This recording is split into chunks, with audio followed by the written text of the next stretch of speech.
आपण जो 8 दिवस तो प्रचार सुरू केलेला आहे आणि भारतीय जनता पार्टीने केलेला जो विकास आहे ह्या विकासावर लोक फार आनंदित खुश आहेत आणि त्याचा आपल्याला फायदा नक्कीच ह्या जिल्हा परिषद पंचायत समितीच्या निवडणुकीला होणार आहे. माननीय आपले पंतप्रधान नरेंद्रजी मोदी साहेब यांच्या माध्यमातून जो आज देशभरात जो विकास होतो आहे, ग्रामीण जनतेला जे वेगवेगळ्या योजना आणलेल्या आहेत त्या योजनांचा फायदा हा भूस्तरापर्यंत आपल्या कार्यकर्त्यांनी पोहोचवलेला आहे. दुसरा विषय म्हणजे आपल्या फडणवीस साहेबांनी जे लाडकी बहीण म्हणा किंवा अनेक जे योजना शासन लेवलवर केलेल्या आहेत त्याचा पण फायदा आपल्याला भारतीय जनता पार्टीला इकडच्या आम्हाला किंवा माझ्याबरोबर असलेल्या उमेदवारांना होत आहे. या सर्व बाबी आज आपल्या पालकमंत्री आपले नितेश साहेब असो किंवा आपले राणेसाहेब असो किंवा आपल्या इकडं आपले चव्हाण साहेब असो यांच्या माध्यमातून अनेक विकास कामं ह्या भागात झालेली आहेत आणि ह्याचा सर्व फायदा हा आपल्या ह्या इकडच्या आम्हाला उमेदवारांना आपल्याला निवडण्यासाठी होणार आहे. सर्व पक्ष एकटवून तुमच्या विरोधात ही लढाई आहे असं काल सांगितलं उमेदवारांनी. काय म्हटलंय?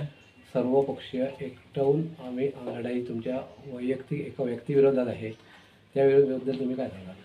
मग सर्व पक्ष जर एक झाले असं त्यांचं मत असेल तर नक्कीच भारतीय जनता पार्टीची इकडे ताकद फार मोठी आहे. त्यामुळे ह्या सर्व पक्षांना एकत्र यावं लागलेलं आहे. त्यामुळे त्यांनी आपण कुठे आहोत हे त्यांनी पहिला विचार करावा. काल त्यांनी सर्व पक्ष एक झालेले आहेत, वेगवेगळ्या ठिकाणी वेगवेगळ्या निशाणे लावून निवडणुकीच्या सामोरे जात आहे. पहिला म्हणजे कोलगावमध्ये धनुष्यबाण ही निशाणी त्यांनी सोबत घेतलेली आहे. कारोड्यामध्ये शिंदे गटाचा अपक्ष उमेदवार त्यांनी घेतलेला आहे. आपल्या कुंकेरी आंबेगावमध्ये परत शिंदे गटाचा उमेदवार घेतलेला आहे.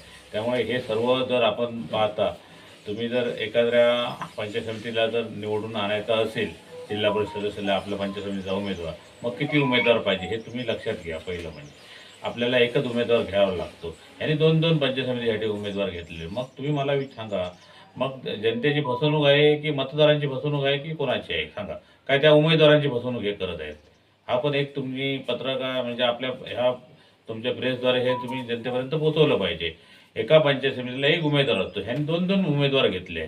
म्हणजे भारतीय जनता पार्टी किती ताकद आहे वान आहे ती तुम्ही लक्षात घ्या. इकडे संघटनात्मक जी ताकद आहे भारतीय जनता पार्टी ही फार मजबूत आहे. त्यामुळे अशी त्यांना 2-2 पंचायत समितीला उमेदवार घेऊन निवडणूक लढवावी लागते. कोलगावमध्ये ते धनुष्यबाण घेऊन लढवावे लागते, कारण ह्यांच्याकडे स्वतःकडे कार्यकर्ते नाहीत फिरवण्यासाठी. म्हणून हे सगळे इकडून तिकडून माणसं गोळा करून ही फिरवली जाते. हे बघा, हे आमचे बूथवरचे कार्यकर्ते आहेत काम करणारे. एकही कार्यकर्ता हा कुठल्याही अन्य गावातला नाही आहे किंवा अन्य नाही, इकडचा बूथचा कार्यकर्ता हा प्रचार करतो. मी स्वतः उमेदवार म्हणून करतो आहे. ही दुसरी फेरी आमची आहे. कारण पहिल्या फेरीला इकडचं आमचे पंचायत समिती जे उमेदवार आहेत प्राजक्ताताई हे त्या इकडे येऊन संपूर्ण ह्या दोन्ही बूथवर प्रचार करून गेलेले आहेत. आता ते आज कारोड्याला आहे.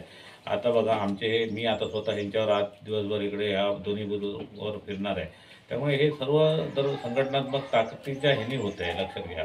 आणि भारतीय जनता पार्टी ही कार्यकर्त्यांची पार्टी आहे, कार्यकर्त्यांना न्याय देते. म्हणून एवढे बरे कार्यकर्ते आपल्या भारतीय जनता पार्टीच्या उमेदवाराला जिंकवण्यासाठी आज सर्वजण एकजूट जाऊन काम करायला लागले. नितेश राणेंनी इतर ठिकाणची बंडखोरी थांबवण्यात यश मिळवलं. नेमकं कोलगावमध्ये का बंडखोरी थांबली? कोण शक्ती त्यांच्या पाठीमागे आहे का? शक्ती कोण असेल असं मला वाटत नाही. मी काय ज्योतिषी नाही किंवा मी कोण, मला काय याचं म्हणजे माहीत नाही ना तुम्हाला त्यांच्या मागे कोण शक्ती आहे. तुम्हाला शक्ती माहिती असेल तर तुम्ही नाव जाहीर करा त्या शक्तीचं कोणाचं ते. कारण मी हे शक्ती जर शोधत राहिलो तर मी लोकांपर्यंत माझा विचार, माझ्या पक्षाचे विचार, मग आमच्या प्रदेश अध्यक्षांचे विचार, आपल्या राणेसाहेबांचे विचार, आमच्या पालकमंत्र्यांचे विचार, आपल्या पार्टीचे विचार मी केव्हापर्यंत पोहोचवू सांगा? ही शक्ती आहे असतील तर त्यांनी ती जाहीर करत नाही तर तुम्ही तरी शोधून काढा आणि ते एकतर जाहीर करा.